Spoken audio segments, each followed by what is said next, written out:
We have seen how to find the average by the direct method and the assumed mean method. In direct method, we had taken the mid value of the classes, which is a representative of the class. We multiplied with the frequencies, and then by the same average formula, summation of fi xi divided by summation of fi, we found the average. In deviation method, we had assumed a value as to be the mean, and then we had find the deviation of all the observations with respect to that assumed mean. Then we had multiplied this deviations with the frequencies instead of multiplying the class marks, and then we had taken this summation, and by the formula x bar is equal to a plus d bar, we had find out the average of the given data. Now there is a next method which is called as step deviation method. Step deviation, to make the calculation part again more easier, if you can see, observe the data in this column, are they all having a common factor? Yes. What is their common factor? Isn't their common factor 15? Yes. So the common factor of all the deviation column is nothing but 15. And what is this 15? This 15 is nothing but the class size.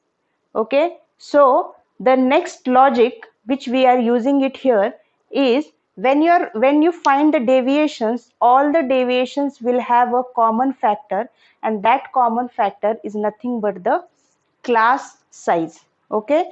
Here the class size is 15, so all the values will have a common factor 15. So what if we divide it by the common factor, and whatever values we are getting, let us multiply that with the frequencies. Will the calculation be again more easier? Yes, because again the values will be smaller and the calculation part will be easier. So now what we are going to do, we are going to divide the whole with the common factor. Let us name them as ui, where whatever are the deviations, which is di, you will be dividing it with the common factor, and that common factor is nothing but the class size. In this case it is 15. So let us divide. Di values I already have, I have to just divide it with the common factor, that is 15. So minus 13 by 15 will give me minus 2. This will give me minus 1. This will give me 0, 1, 2, 3. Okay. So now instead of multiplying these deviations with the frequencies, I will multiply the ui with the frequency. So what will be my next column? It will be fi ui. Yes. So minus 2 into minus 2 will give me minus 4. Minus 1 into plus 3 will give me 3. 0 into 7 will give me 0. 1 into 6 will give me 6. 2 into 6 will give me 12. Whereas 3 into 6 will give me 18. Next step, again I have to find the summation of this column. What is the summation of this column? The summation of this column is 29. That is fi ui is equal to 29. Okay.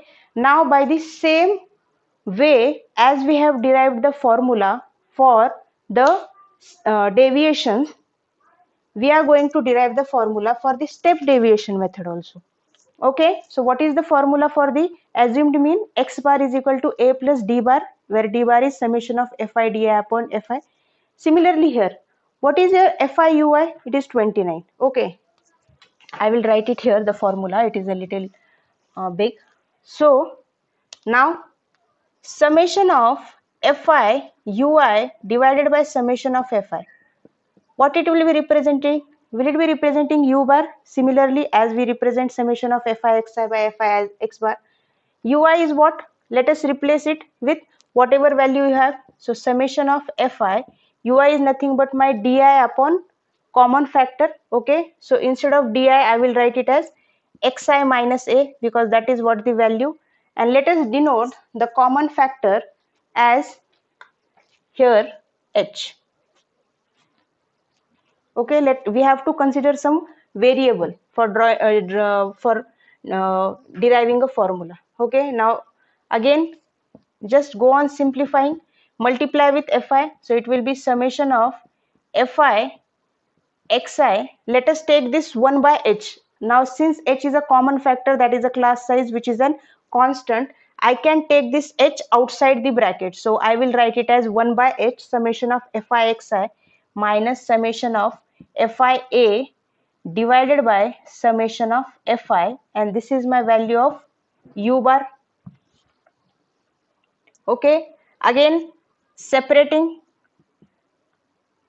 summation of fi xi divided by summation of fi minus summation of, again a is constant, so I will take it outside the summation of fi divided by summation of fi equal to u bar. This two will get cancelled. This h which is in denomination, after going on other side of equal to, it will go in multiplication. So, and what is the value of this? It is x bar minus a equal to u bar h. Again shift this a to other side, it will give me x bar is equal to a plus u bar h. Yes, but we don't write the formula in this u bar and d bar. We replace this u bar with whatever value it has. What is the value of u bar? So it is summation of fi ui divided by summation of fi. So I can write x bar is equal to a plus h summation of fi ui divided by summation of fi. Okay, so this is the formula for finding the mean by step deviation method. In step deviation method, what we do, we consider a common factor which is present in all the deviation values and which is nothing but the class size. We have assumed that value to be h. Yes, so we have then derived the ui values by dividing the deviations with that common factor. So you have got a very less values which are lesser in terms, so that the multiplication part will be again easy. Then you multiplied the ui's with the respective frequencies, and then you have found the summation of that column. Okay, now again to derive the general formula, we have written summation of fi ui by summation of u bar. Again ui is nothing but di by h, di is nothing but xi minus a, so replacing di with xi minus a divided by h. H is a constant, so I have taken it outside the summation of fi xi minus summation of fi into a whole divided by summation of fi 1 by h, which is the common one.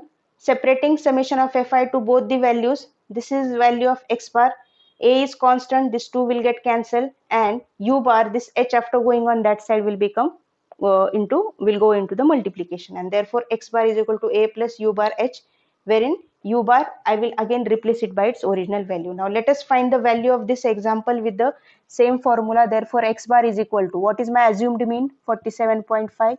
h is my 15, whereas summation of fi ui is my 29 and summation of fi is my 30.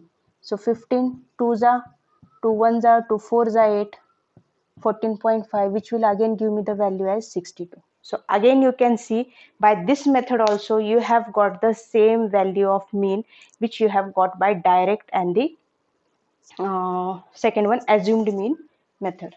Okay, yes. So what you can see, what you can say that the assumed mean and direct method are just the simpler forms of the direct method.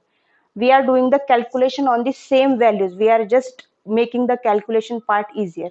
So definitely you will be getting the same value as an average. And the main thing, by this all the three methods, the mean you are getting is an approximate value because you are assuming the class mark as the mid value, considering that the data is evenly distributed for the class. Okay.